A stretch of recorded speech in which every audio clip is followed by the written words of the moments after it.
우크라이나인들이 나라를 지키기 위한 저항 정신으로 똘똘 뭉쳤습니다.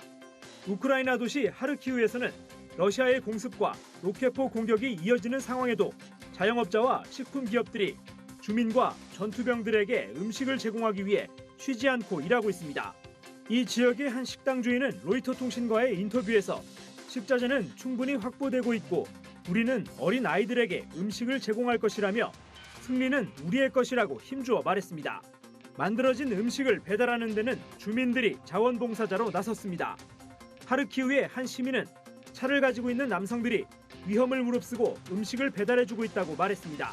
외신에 따르면 러시아 공군은 지난 2일부터 하르키우 도심을 대대적으로 폭격했습니다. 올레그 시네후보프 하르키우 행정국장은 지난 24시간 동안 최소 21명이 숨지고 112명이 다쳤다고 집계했습니다.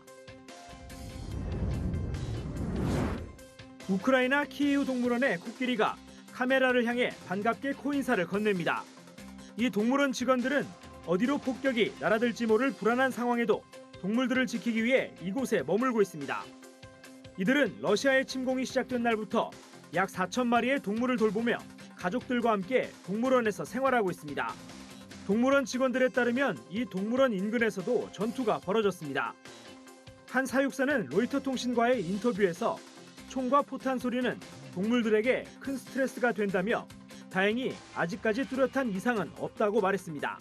다만 새장 안에 있는 새들이 총과 포탄 소리에 놀라 날아오르다 철조망에 걸려 다치고 있다고 전했습니다.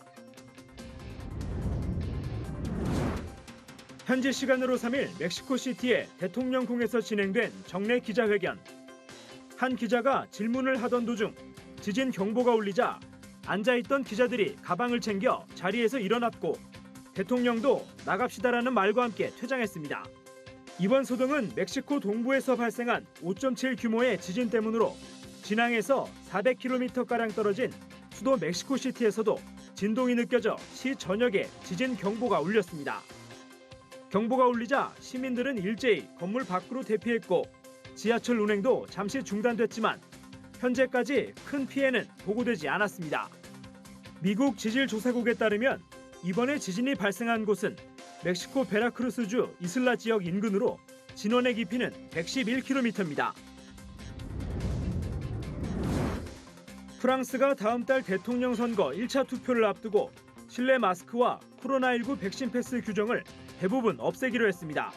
현지 언론은 장 카스텍스 총리가 이와 같은 내용의 방역 규정 완화 방침을 발표했다고 보도했습니다.